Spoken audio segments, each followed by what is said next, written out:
IVF చికిత్సలో 25% భారీ discount, free doctor consultation, free ultrasound scan, logo launch, Andro max advanced male infertility centre ను కూడా ప్రారంభించారు. నమస్తే అండి రవి గారు.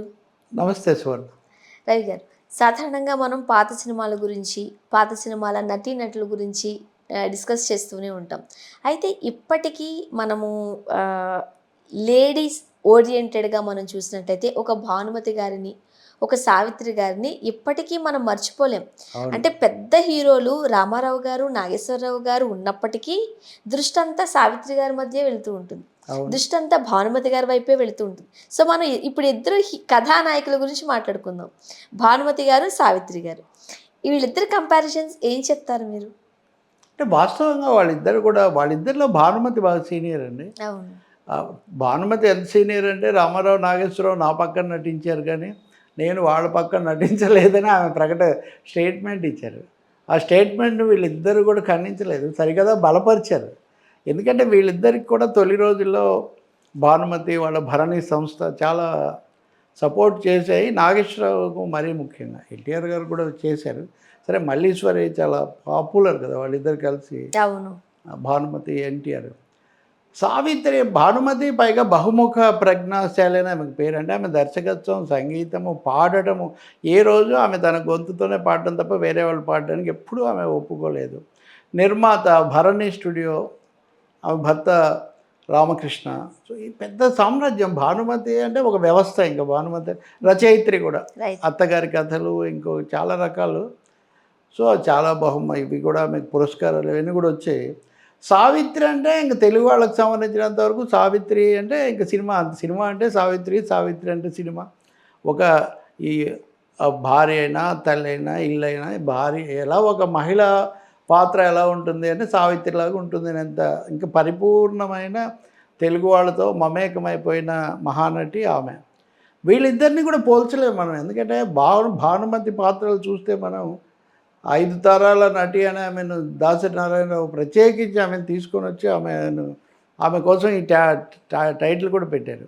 సావిత్రిని కూడా ఆయనే ఒక విధంగా ఆమె కొంచెం దెబ్బతిన్న తర్వాత కూడా మళ్ళీ సినిమాలోకి తెచ్చింది కూడా దాసరి గారు. నిజంగా చెప్పుకోవాలి ఆ విషయం. కానీ వీళ్ళిద్దరూ, సావిత్రి గారి శైలి వేరు, భానుమతి శైలి వేరు. ఆమెమో చాలా అవకాశాలు ఎక్కువ, ఈమెమో స్వయం కృషితో చిన్న వయసులో నాయిక చాలా అసాధారణంగా రాణించి చాలా విషాదకరంగా ముగిసినటువంటి కథ ఇది.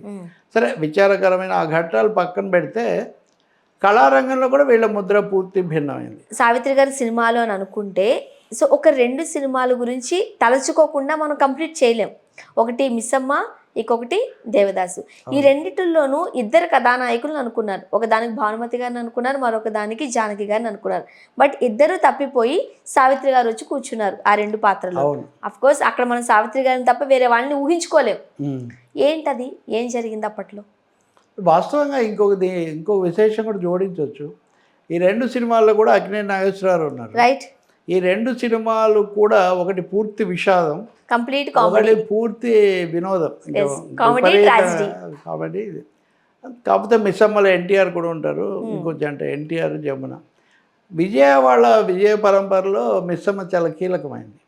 దేవదాసు చేసిన నాగేశ్వరరావు గారు మిస్సమ్మలో ఒక విధమైన కామెడీ రోల్, డిటెక్టివ్ రాజు. అది మళ్ళీ మనం ఇంకోసారి చెప్పుకోవాలనుకోండి.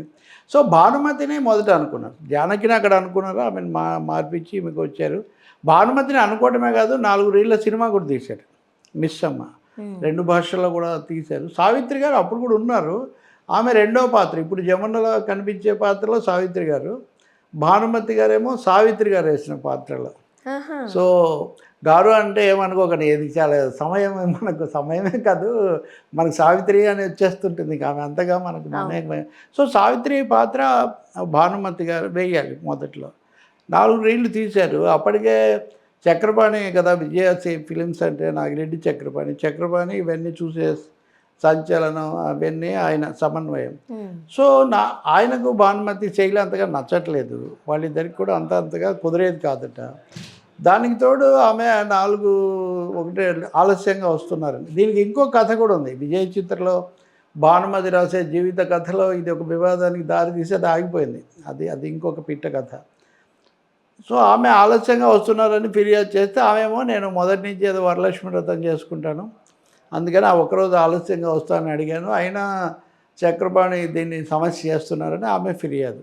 ఇంకా అది అయిన తర్వాత వాళ్ళు విజయవాళ్ళు ఎలా అంటే వాళ్ళు అనుకున్నదే చేస్తారు, ఎంత గొప్పవాళ్ళు అనేది లేదు. సో కుదరదు, మనం తర్వాత పాత్ర వేస్తున్న సావిత్రిని మనం ఈ పాత్రకు పెట్టుకుందాం అని భానుమతిని తప్పించారు. మరి అప్పుడు భానుమతి గారు బాధపడలేదా? చాలా బాధపడ్డారు. బాధపడమే కాదు, ఆమె భర్త రామకృష్ణ కూడా అప్పుడు వాళ్ళు విప్రనారాయణ సినిమా షూటింగ్, ఈ బాధతో వాళ్ళు ఒక 4 రోజులు ఆ షూటింగ్ కూడా ఆపేశారంట. ఈ విషయాలు ఆమె ఆత్మకథలోనే రాశారు భానుమతి. రాసి నిజంగా చాలా దురదృష్టం, అంత పెద్ద పాత్ర నేను అప్పుడు మిస్ అయిపోయాను.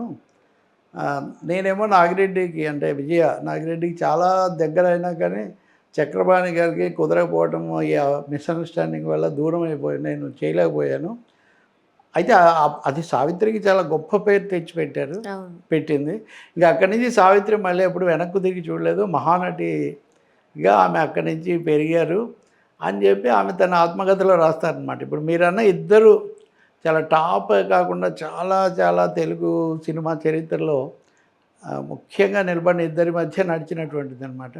నాగేశ్వరరావు కూడా ఆ మాటకు వస్తే, దేవదాస్ చేసిన నాగేశ్వరరావు ఇంత అంటే ఆయన చాలా ఆలోచించి మరి నా మీద విషాద ముద్ర పడకూడదని కావాలని విజయవాళ్ళ వెంటబడి మరి ఆ చిన్న పాత్ర ఆ పాత్ర ముఖ్య పాత్ర అమరవరు కథానాయకుడు, ఈయన కూడా రెండో నాయకుడు అనుకుంటే చాలా నవ్విస్తారు, మీరు చూడొచ్చు.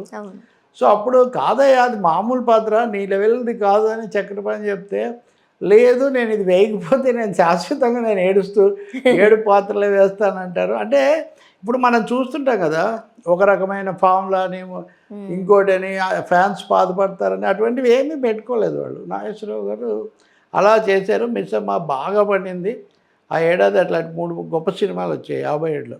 వాటితో తెలుగు సినిమాల్లో ముఖ్యమైనవి.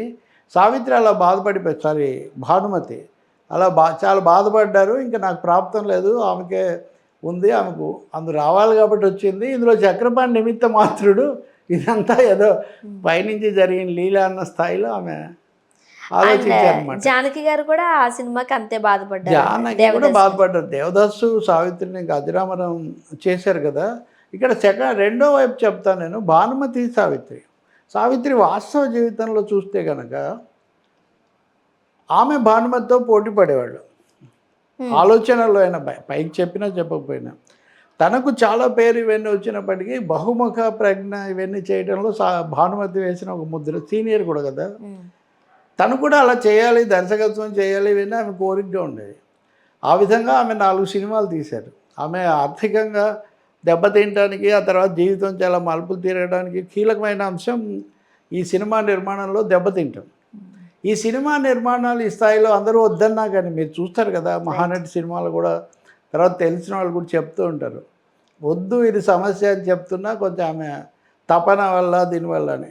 వాటి అన్నిటితో పాటు రోల్ మోడల్గా భానుమతి ఉన్నారు ఆమె. కాబట్టి ఆమె చేద్దామని సాహసించి కొంచెం దుస్సాహసం కూడా చేసి అవి ఇంత సంసారం, మూగ మనసులు అనే సినిమాను ప్రాప్తం అని తీశారు.